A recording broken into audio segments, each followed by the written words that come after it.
I'm going to start with one that just came in that's kind of fun. Or at least it will lead us to fun things. Let's say that. They want to know, do you have any suggestions for fun games to play to help with socialization? My son is 4.5 years old and loves to play with certain people, all adults, but still needs a lot of help in this situation. I thought if there are some games I could play when his cousins are here that we can get some practice in. And they go on to say, is there a reason that some of these kids love to play with mom, dad, and a few other folks, but don't initiate with other kids? When we play, he loves it. He's so animated and loves to role play and act out characters and animals. Thanks again. And they continue to write, we try to watch the show as much as we can. And she says, I do learn so much. Oh, that's awesome. Thank you. I appreciate that. So to answer the last part of your question first, yeah, it's actually, if you were able to videotape yourself playing with your child, you'd see how different adults are than other children. Like, it's pretty amazing how we don't even realize, especially when it's our own kids, we're constantly, you're very patient, rewarding, you give up your own turn sometimes, perhaps. Like, there's a lot of things that you do that another child wouldn't do. And so it's a very, very different experience for our kids to play with adults versus other children, even to communicate or talk with other adults, because the adult is usually watching out for the child. So that makes a big difference. Now, in terms of games, there's so many games, and because I don't know really where your child is at, the way that we approach. Well, first, I don't even know. It's such a big scope of stuff, amount of stuff I want to say to answer this. So I think I would recommend that you try to look on our skills program, because there's a whole series of things that you would teach that are just basic games. So play, that's in our play curriculum, and that will change based on your child's age, interests, gender, functioning level, all of that. So for instance, I think you said it's a boy and he's 4.5. 4.5, yeah. So, where he should be is probably at this point, not too many boys at 4.5 are doing like board games. They're more likely doing physical type activity. But then again, depending on where you live and perhaps the other kids that are around him, that might differ. You will have, I think already at 4.5, some entrance into the computer world. So some of the kids will be doing things like basic Minecraft and so on. Yeah. You'll have a lot of app type games right now at 4.5. So a lot of kids will be doing, I don't know, whatever, Flappy Birds and all these new things that are, they're doing a lot of that. So you would want to make sure your child also can do those, and then put the language that's appropriate to that. Now, what we tend to do as parents is we keep thinking, I should pull out the chutes and ladders and let's start doing those things. Kids don't play those games anymore. Like, it has changed a lot. And what you want to do is you really want to observe and see what the friends or the peers, not even the friends, the peers are doing, what their interests are, and then you really want to teach your child those things. Our play curriculum goes kind of by age level and gives you a variety of things to do at each age. And, I don't remember off the top of my head, but I do think that at 4, you're more or less, boys especially, doing a lot of outside type physical activity, if your boy is one of those. Some boys don't like physical activity. My son never did. And they prefer to do more like coloring, drawing, whatever. But you really want to see what the peers are doing instead of just going out and buying games that say, this will enhance social activity. A lot of studies show that if the child has an object of interest, so for instance, nowadays, it's ridiculous how many kids actually have phones at a very young age. But so if the child comes over, if other kids come over, for instance, and you have, a cool, let's say, Wii setup, or Xbox setup, or just even computer games or something like that, those items like that will tend to promote a lot of language between kids if it's done correctly. So that's why I said you need to kind of look through the play curriculum, because there's a lot of language that needs to be taught prior to actually trying to get the child into interaction with other kids. You said, the parent said that the child is very animated and all this with adults, make sure that his animation and reaction is what other kids would find normal, because what happens a lot of times with other kids, and you really want to avoid this, is they will, what you might as an adult find, this is okay, it's acceptable, or let's say it's improvement from where he was before, other children might still find it funny and or awkward, and they might mock your child, and then that will put things back a lot. And you don't want to expose your child to that sort of thing. So if there's any kind of behavior that might be considered, awkward by other kids, you want to work on teaching your child first what other kids would think about that, why they would think that's awkward, maybe videotape it, show it to him, make sure he understands other people's perspectives. There's a lot of precursor stuff that needs to happen so that a social interaction is appropriate. Or like language, or when you say animated, does he know how to not be animated? Does he know how to calm down and let others be animated as well? Or does he have to be in the spotlight? Does he know how to take turns? Does he know how to lose? There's a lot of stuff like that you need to make sure you deal with before exposing him to other kids. All great advice. I think I'm a game connoisseur. I love games. Excellent. Good. We have a closet full of games because I just buy them constantly. I do too. And I have to force my kids to play them with me. And that was sort of my point, that as I was listening to you talk, I wish I'd heard you say this a couple of years ago, because I wouldn't have bought all those games. Because what actually worked was when I was at somebody else's house, seeing what their kids played with and what my son was interested in when we were at their house, and I could have just bought those games. And sometimes they were games that not necessarily even things that you had to buy. That's true.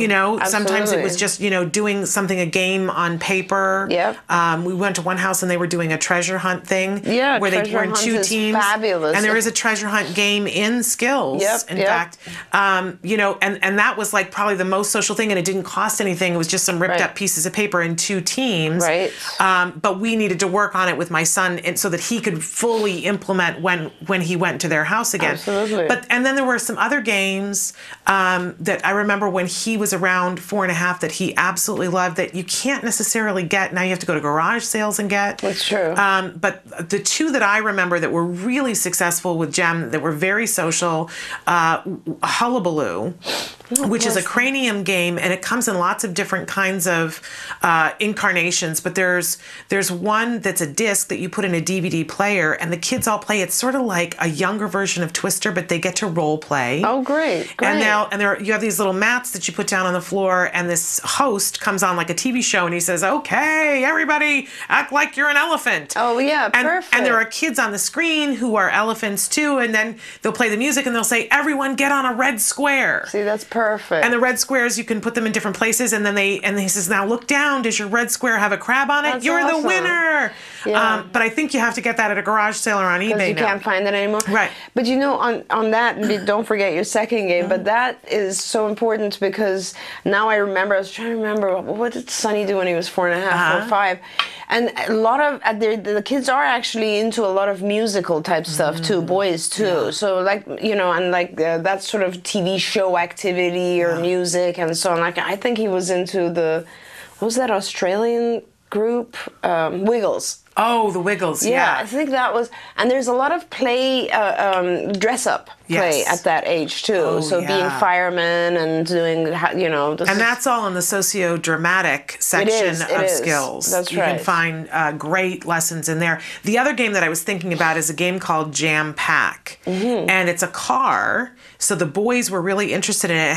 And it's a great EF game, too, because it comes with all these little pieces, and there's a timer, and you have to try to jam all the pieces into the car and get more pieces into the car before the timer goes off. And when the timer goes off, the car it like explodes. Okay, cool. The back end opens and you can't stuff any more stuff in. Right. So you'd have to think about, okay, I have a rug and there's a little suitcase, and if you put the rug inside the suitcase, it didn't take up as much space. Oh, see, perfect. So very EF planning, a lot of planning involved. Spatial planning, but it had that fun element that it was a kind of a big car. Right. Looked like like sort of a Barbie van. Exactly. And the back would open up and you could jam stuff in. My mother loved to play it with Jem. They would just laugh themselves sick. But whenever there were kids who would come around, there would be a big discussion about, don't put that in, put this in. And they would be talking to each other about it. And you can play on teams. But again, you know, I don't think you can find it anymore, but a lot of times you can find stuff like that on eBay. It's a really fun game.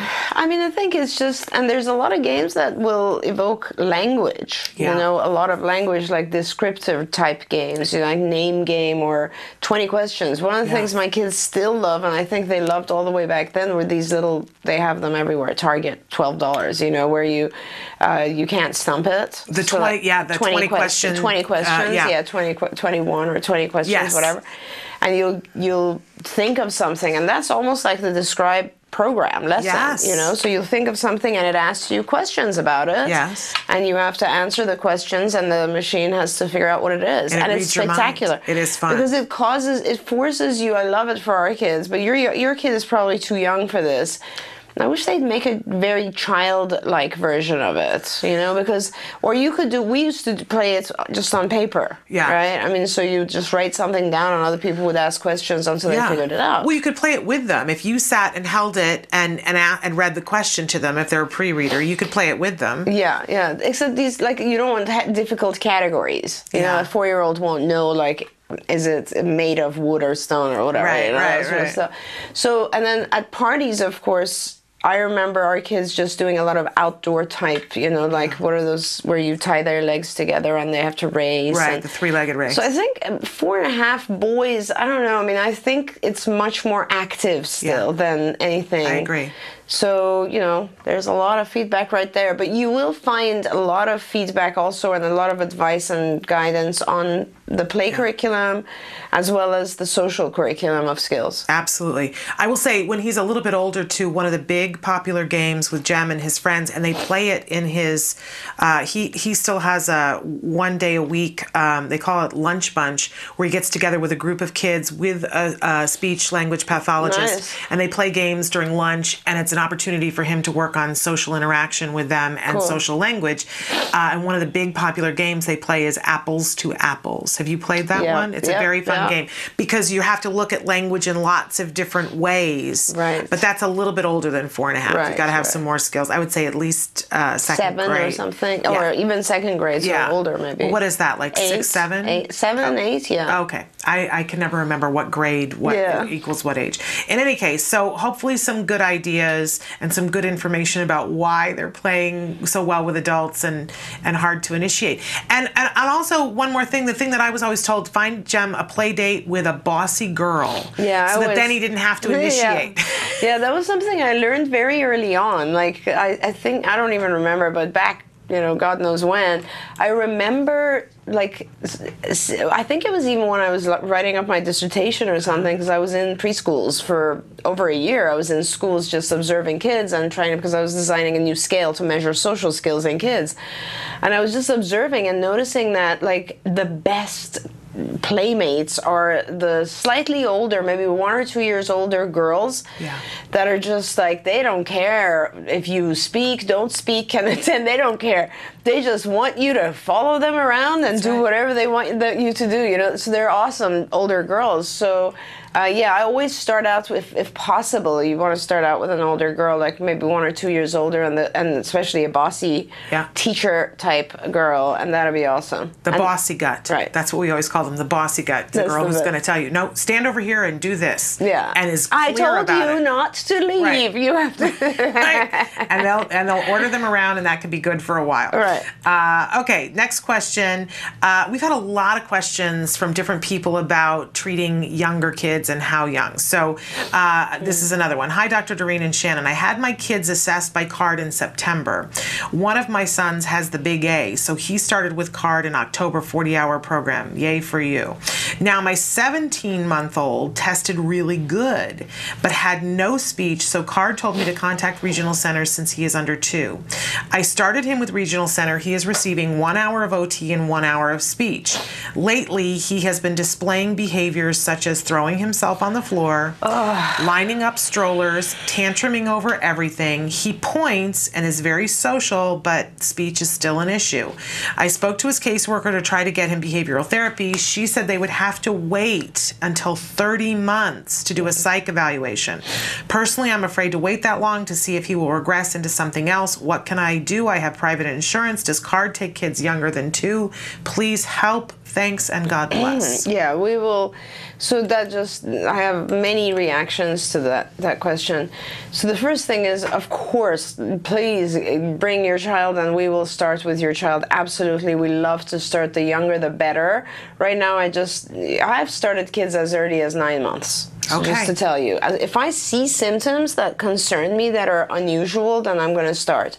And it's going to be much different, much more playful, much more, less. It depends, actually. It depends. You know, I just started one of our kids who's 17 months, who's a younger sibling, and it's much more structured.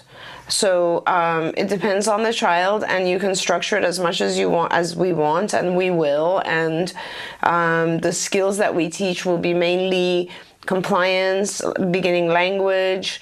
So in other words, we start to teach the child not to tantrum or get upset, but rather to use words or some form of communication. I mean, I think this child is 17 months as well. Well, they were 17 months in September. Oh, okay. So even older. We're starting, definitely. You're past 2. By the way, what the regional center told you is an absolute lie. I wish I could just kill the people who say these things. They don't understand how much they're damaging families out there. It just makes me so angry, you know.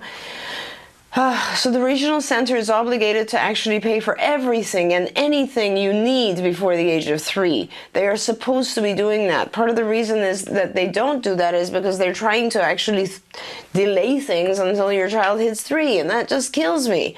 So, you know, they're supposed to pay for everything, but at this point, who cares? If you have insurance, first of all, then the regional center isn't really obligated to pay for anything because they are the last pay source in California. So why don't you contact us again and let's get things started. And where are you? What office are you? Maybe you can write back in so I can keep an eye on it and make sure that we start you right away. I don't want any delays for you. You have 2 now you're dealing with. We're going to make a lot of exceptions for you and just make sure you're taken care of.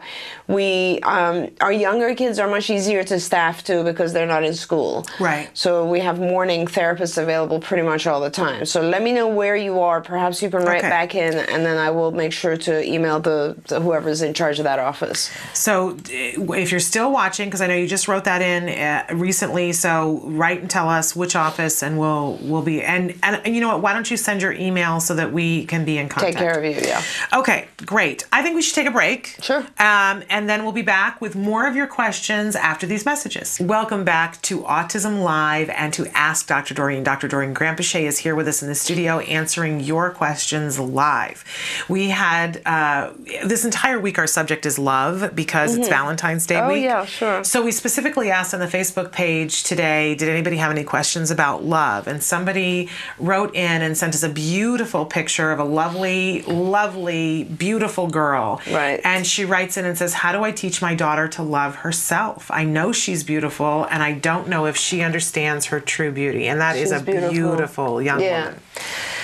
Gosh, you know, I wish I could answer that. A lot of young girls, I guess, have this issue, and I think there's very little, unfortunately, that we as parents can do about it because they are so controlled by media and fashion and the expectations of, you know, I guess the vision of what they think is beauty and success and so on and so forth. Is very, very hard to control that in a lot of ways. So unfortunately, what they're exposed to is you have to be, I don't know, a million things.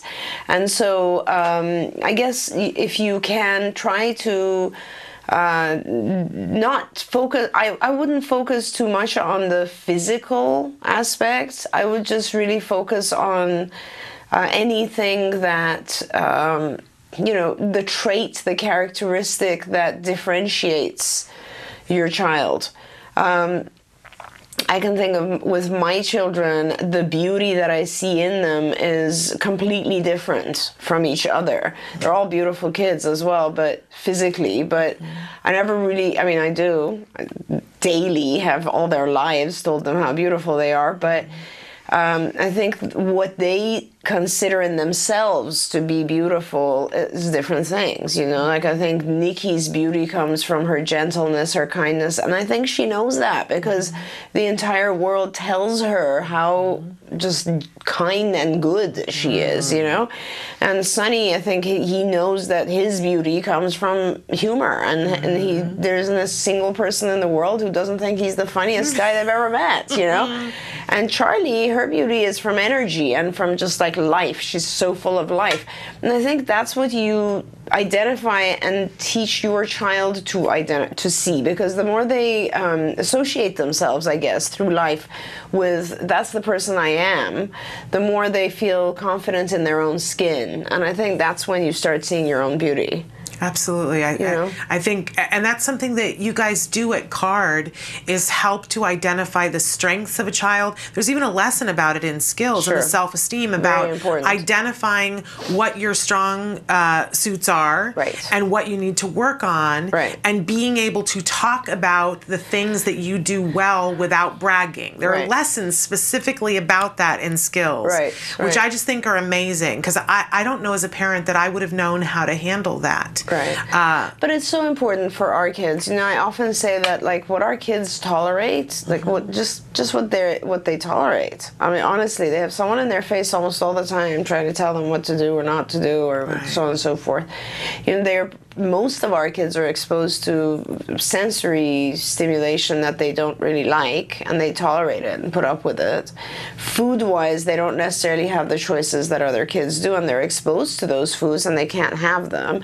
I mean, our kids tolerate a lot.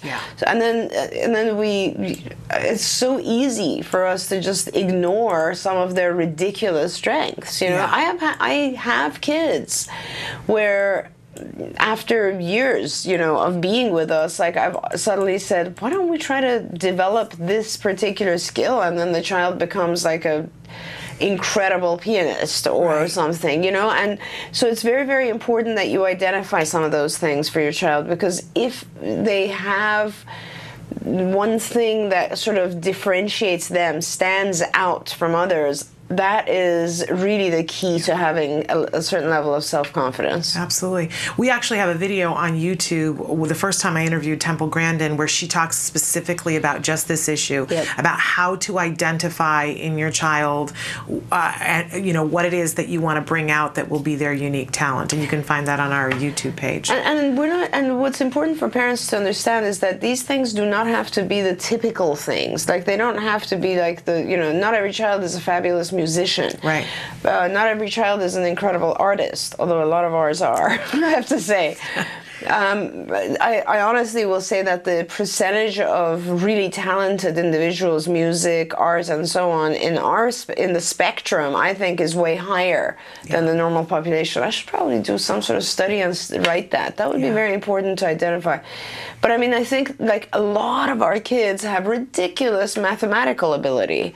No one really taps into that. A lot of our kids have incredible memory. A lot of our kids have, like, you know, one of my kids has taught himself Chinese. I mean, come on, you know, like, who does that? Those things are incredible. So that's what you have to find. It's not the typical stuff, maybe, but it's always something. Really incredible. I want to take a turn now. A parent wrote in, and this is a really, breaks my heart. Our 8-year-old son has become more of a recluse, preferring to stay in his room unless it's his video game day or a show he likes that's on. The only exception is when we do crafts together or meals, since we only eat at the table. He wants to block the world and hates everyone but family.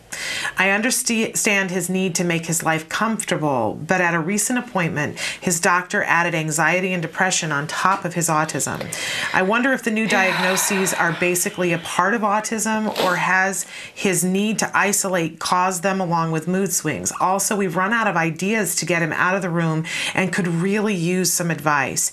Even the few things he doesn't that he does like now don't entice him, and it's like pulling teeth to get him anywhere near leaving the house as well. At 8, yeah, that's just terrible. It breaks my heart. So I've talked about this a lot before. Anxiety is such a big part of what our kids go through. It's not at all uncommon. I actually think a majority of my kids have anxiety issues. It's just not recognized. It's overshadowed more or less with the autism. The way that the thing with anxiety is that I think it develops just for a number of different reasons. And I don't know enough about your child. I would really love to be able to guide you. Maybe you can keep writing in, because my heart goes out to our kids that are at that level where they're experiencing anxiety and depression. So the way that I think it develops, and it's different, is, did we have an age on the child? 8. 8, right. So what happens, so I'm guessing that your child is actually pretty high functioning. I'm just guessing this. Because when our kids become, like, let's say 7 or 8, and they're relatively high functioning, they start to really, and they've noticed it before, it's not like this is new to them, but they really start to notice other kids and what other kids are able to do that they're not able to do. And, not just notice, but what I'm hearing here is he may have experienced some level of bullying. I don't want to call it bullying, but it is entirely possible that he has had unsuccessful, ventures into social life, let's put it that way. So think about typically developing kids, Shannon, how hard it is for our kids, like my daughter, who's brilliant in numerous ways, probably all through first grade didn't talk to a single other child, just stood with the teachers. And it wasn't until I think second grade maybe, or that another child finally came and pulled her into the universe of children. And that's just how she is. And it's hard for kids. Not every child can run out there and suddenly become friends with everyone.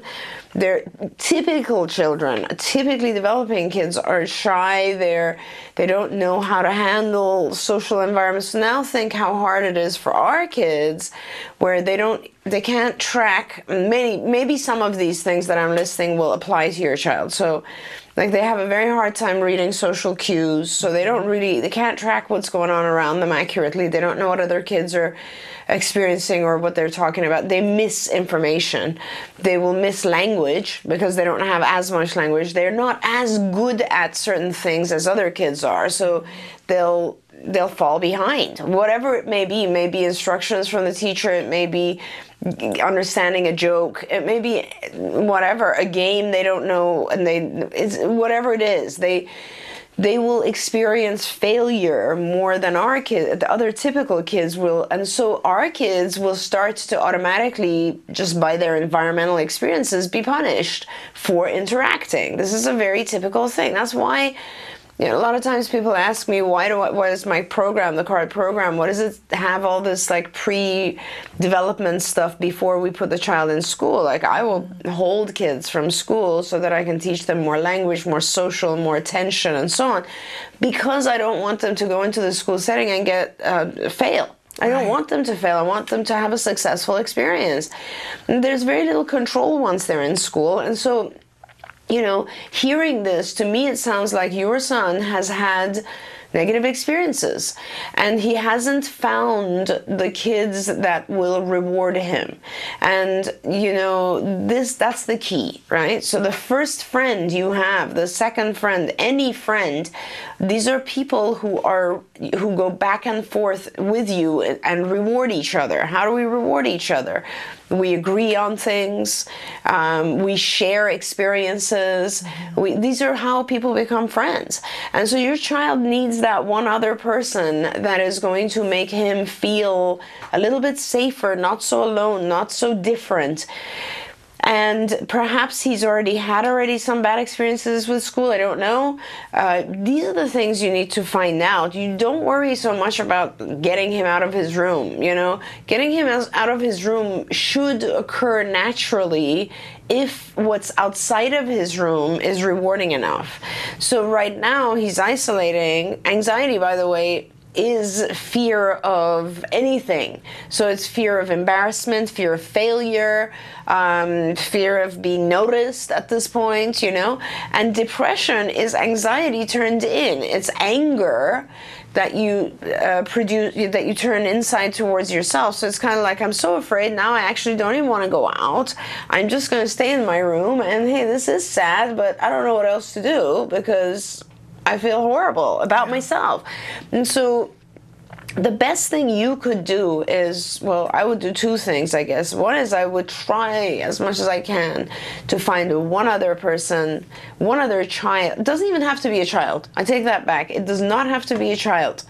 It could be an adult who can be your son's buddy. Yeah. So it is not you. And it is most likely not his father, or I don't know if this is mother or father. Why did I assume it's mother? Anyway, that's because interesting. I would say 78% of the time it's the mother, mom sure, that's writing in. It doesn't but it isn't necessarily. Yeah. Right. So it's not mom or dad. It is someone else. And, you know, for instance, in my case with my son, it's, you know, Greg, my fiance's close friend from college, is probably one of Sonny's best friends. Like, they really just non-stop hang out, and because they have similar interests and because they do similar things together, and that he has impacted Sonny's life probably more than anyone else ever.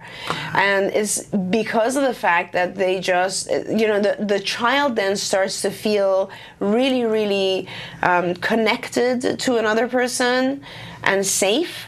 And they start to care less about being, you know, just perfect in their, or like about the fact that maybe one child didn't approve of them or made fun of them or something like that. It just gives your child a certain level of strength, and they need that strength before they can come out of their room.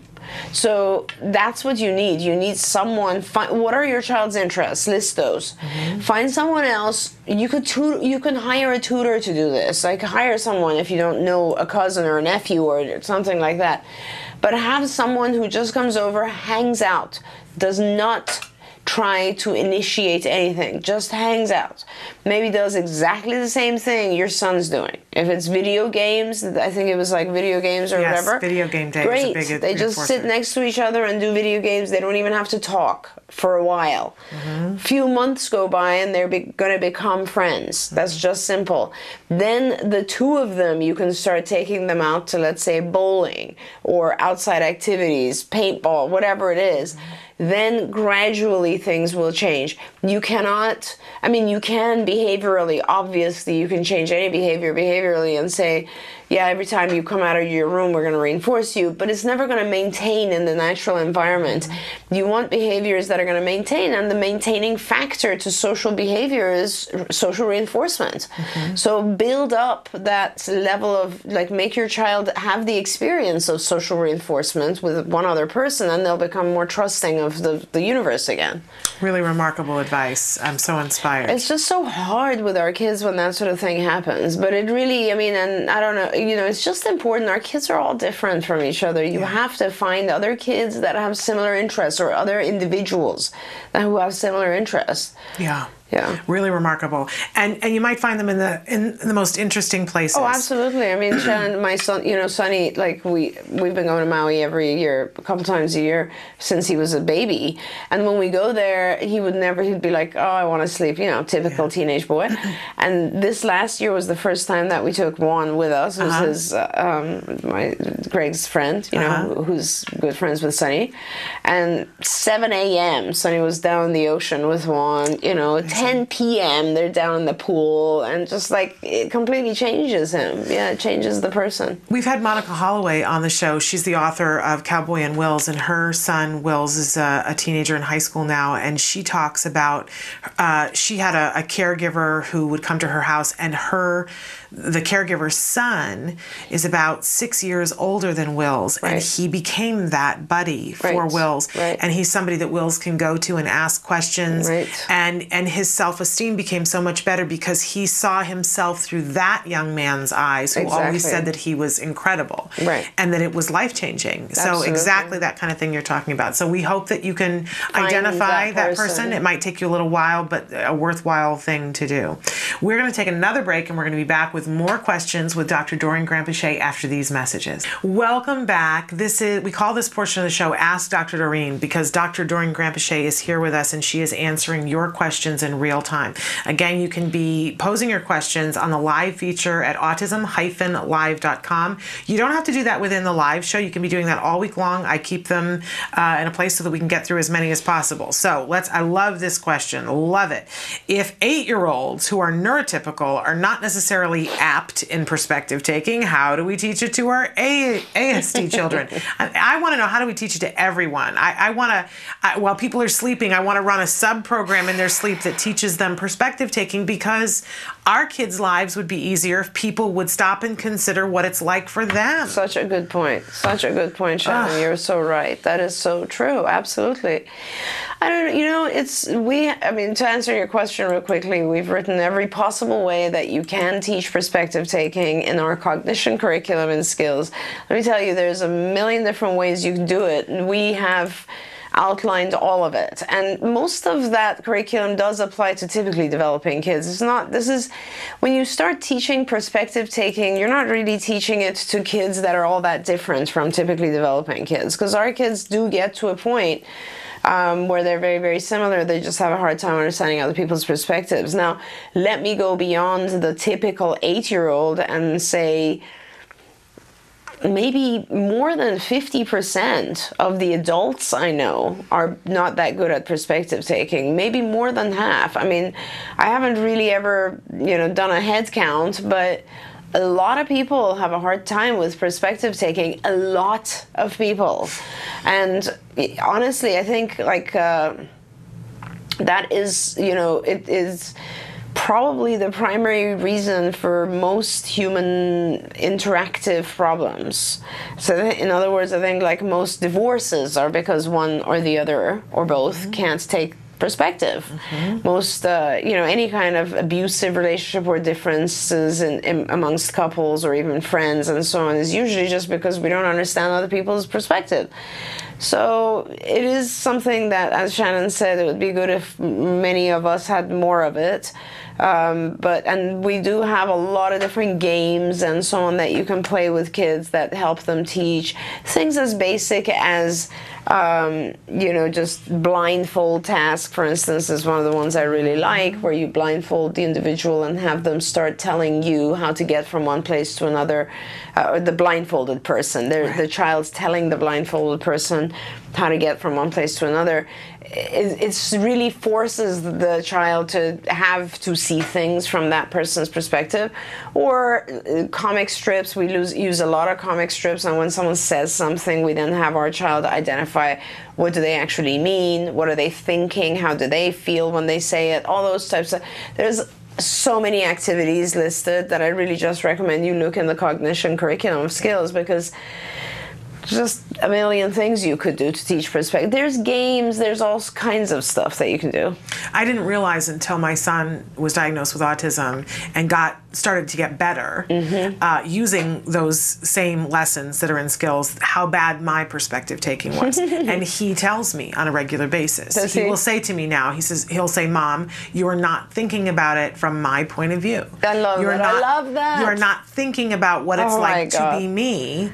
And I said, for my how amazing is that? It's amazing. And for my 2014, my New Year's resolutions, one of the things that I'm working on this year is being better better about perspective taking. Yeah, it's really one of good. the things that I talk to Alex Plank. I'm driving Alex Plank slightly crazy because I ask him all these questions. He's like, why are you even asking me that? That's like a weird question. Why? And I say, because I'm trying to be better at seeing it from your point of view. I need to get there before my son is your age, and he thinks I'm a little weird, but it's okay. And I sometimes think that I'm really good at perspective. You are. But you know what, Shannon? I also could be better when it comes to my kids. Like, for instance, with Charlie, I often try to just stop for a minute and see things, or even Sunny, just see, or Nikki, all of them, anyone. I often think like, oh, I should have thought about that because that's how she's seeing it, and like, there is no end to, I think if we were all really good at perspective taking, like really good, something strange would happen in the world, because that is probably one of our last lessons. Yeah. It's not an easy thing, and it is a very, very critical thing, so that's how to answer your question. And as you mentioned, I mean, can you imagine, like, all of bullying and all of that has to do with perspective taking, Absolutely. right? So it's very important, yeah. But cognitive curriculum and skills, you're going to be able to find all of those lessons. They're really amazing. And it's interesting you said that you didn't realize, like, in yourself. I often think with our kids, like, that we sort of notice these things with our children on the spectrum. We wouldn't otherwise. Like, if we weren't really doing, really good ABA with our kids, which is essentially identify everything they need to learn and then teach that, I don't know that we'd identify the fact that our kids don't have good perspective taking skills, and that's also true of all kids. Yeah. I think we just kind of excuse it in people because it's so present and prevalent. And but what's interesting to me is when I meet adults who are on the spectrum who have had good quality ABA. Yeah.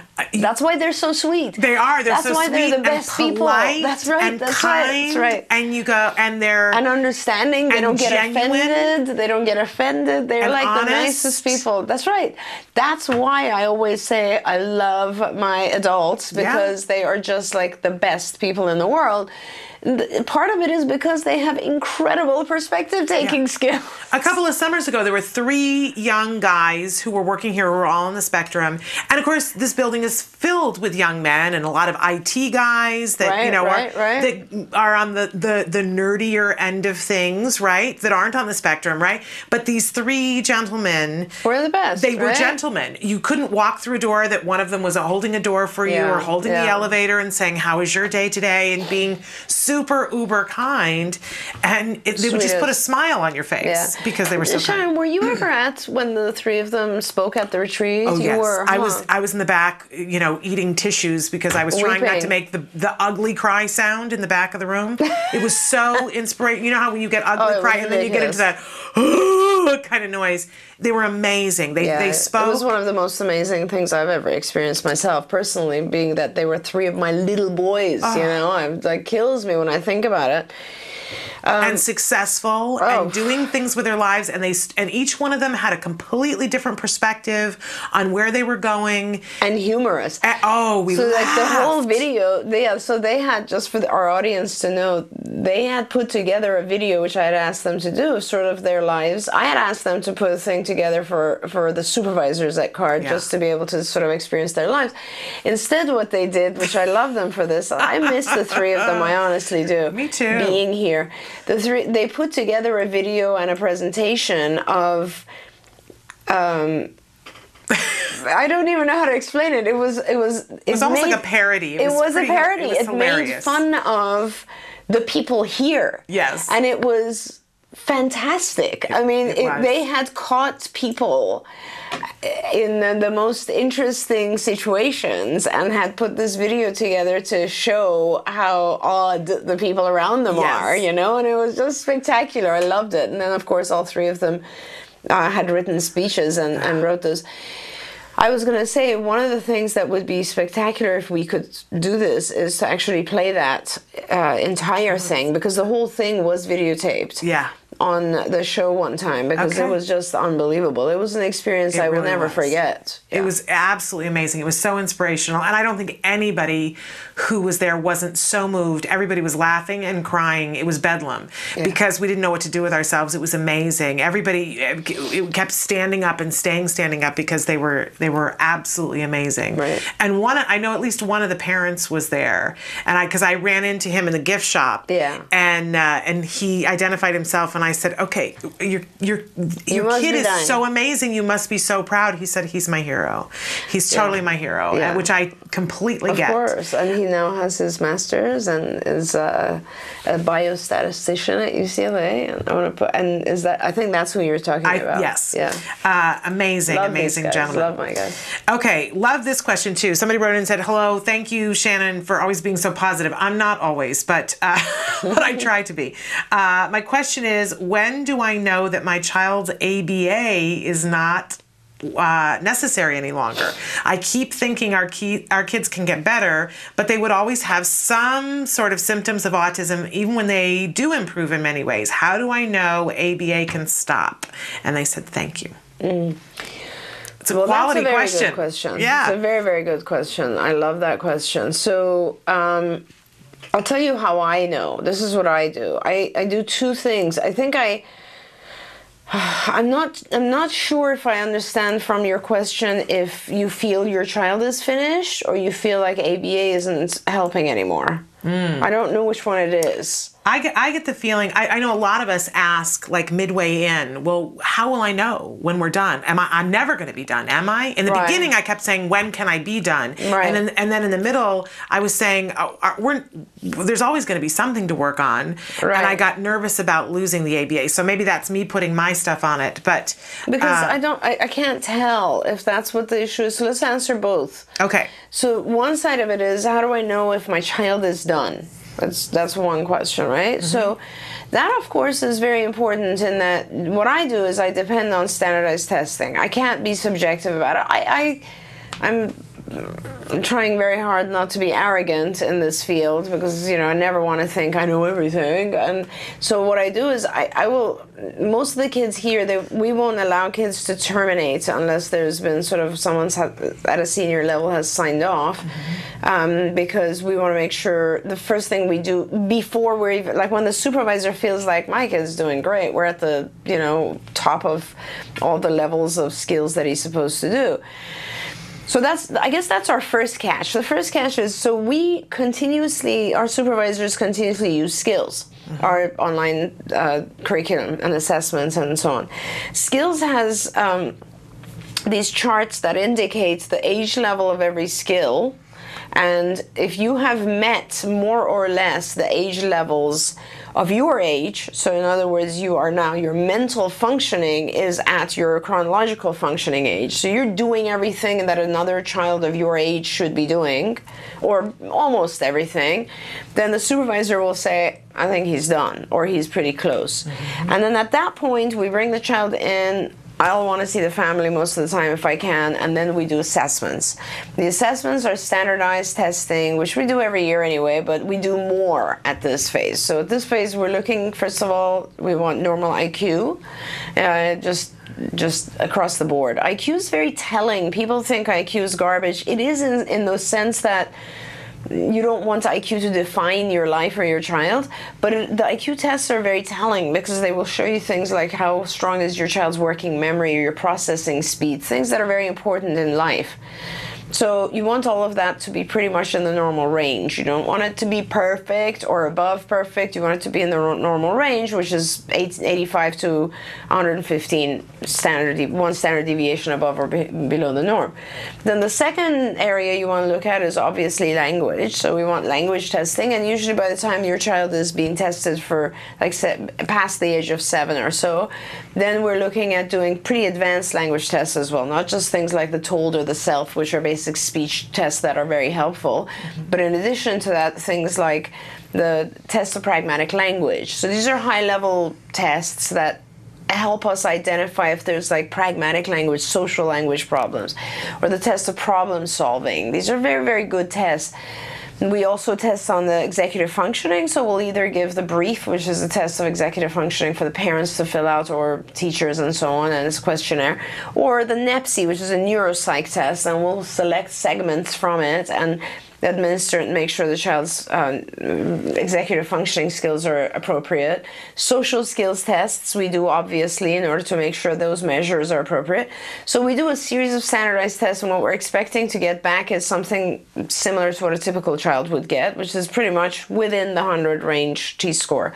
Now, once you have that, the other criteria obviously are things like, okay, he's in school, regular education. We've taken out the aid that we put in. He has friends. This is another thing. And if any of those things are not in place, he's happy, functioning well, adaptively functioning, happy. If none of that, if anything in that list is not happening, then you can keep working on it. It's really that simple. So anything in the testing that is deficient, you keep working on it. Often I will still find some deficits in executive functioning and in pragmatic language and in problem solving. And so those three areas remain a little bit perspective taking. Maybe some of that stuff still lingers. Often by the time we're ready to do testing, we will still have maybe an aid in school or shadow. Maybe it's a unknown shadow, but nevertheless it's still a shadow, and I have to fade them out. Mm-hmm. Maybe the child's still getting 20 hours, and I'll start the fade out procedure. So it's a process. So you identify the skills and make sure the child has everything they need, and if they don't, you continue to teach them. If they do, you just do a fade out process. Now, that will be the official end of your ABA program, but your life will continue and you will keep using ABA for the rest of your life. You will. Everyone who gets trained in it does. Yesterday I was reading a chapter, one of our people, Megan, shout out to Megan, who's in our ARG. She was the lead author on this chapter of our book that we're editing. And it was about, what was it about? Gosh, because the funny thing about it was that she'd written this chapter, it was collaboration with other professionals. It was multidisciplinary collaboration. We're in the middle of editing it right now. And it's funny because you would never think that someone would write a chapter about collaborating with other professions from this perspective. Everything she had written was, identify the function of why professionals can't collaborate together. Why is it that you can't and they can't? And then alter those functions by altering environmental reinforcement. I mean, it was so behavior analytic. And I just kept going back and forth. And initially I was like, I wonder if other professionals reading this will be turned off. And then I was kind of like, this is a really great application of ABA. Yeah. It's so awesome. It's really good. So, once you've learned ABA, you will practice it. So it's never going to end for you. Now, I hope that answered the question. The other side of the equation could potentially be that you're not happy with your ABA program or it's not making significant enough changes in your child where you think it's time to end. Now, if that's the case, I would say I've taken enough kids through to the very end, that if your program is not teaching your child the things they need to get to the end, stop your program. Find a better program. Okay. Or find a better, just take it to a higher up in your program. Make sure that someone observes your program, because the last stages of ABA are very difficult and pretty high level, and so you need to have eyes on them, and you need to deal with some of them. I mean, even if you leave, if you're someone who's very involved and has learned a lot, you can pretty much teach those things over time to your child, but it'll take longer. It'll just take longer. But if you have a good quality program, then you should just stay with it and continue until really a lot of the needs. And let me just also say, some of my kids leave and come back for a little bit. Like they'll leave because they don't have any issues, and then a few years go by and now we're in high school and something comes up, and then parents will come back to us and say, how do I deal with this? And the child's typical, but the parent wants some support from us, and we're happy to jump in and do that anytime. Yeah. Well, now, once you see how well this works, why would you want to do anything else? Why would you want to mess around with anything else? Absolutely, absolutely. And I do want to say, too, just a quick shout out, the question that we had Dr. Jonathan Tarbox answer last week on the show, and you can find it on our YouTube channel, was what to do if you're not seeing progress in your ABA program. Great. And he gave a great, it's on the YouTube channel, you can go and see what he has to say, because it was awesome and got a little involved.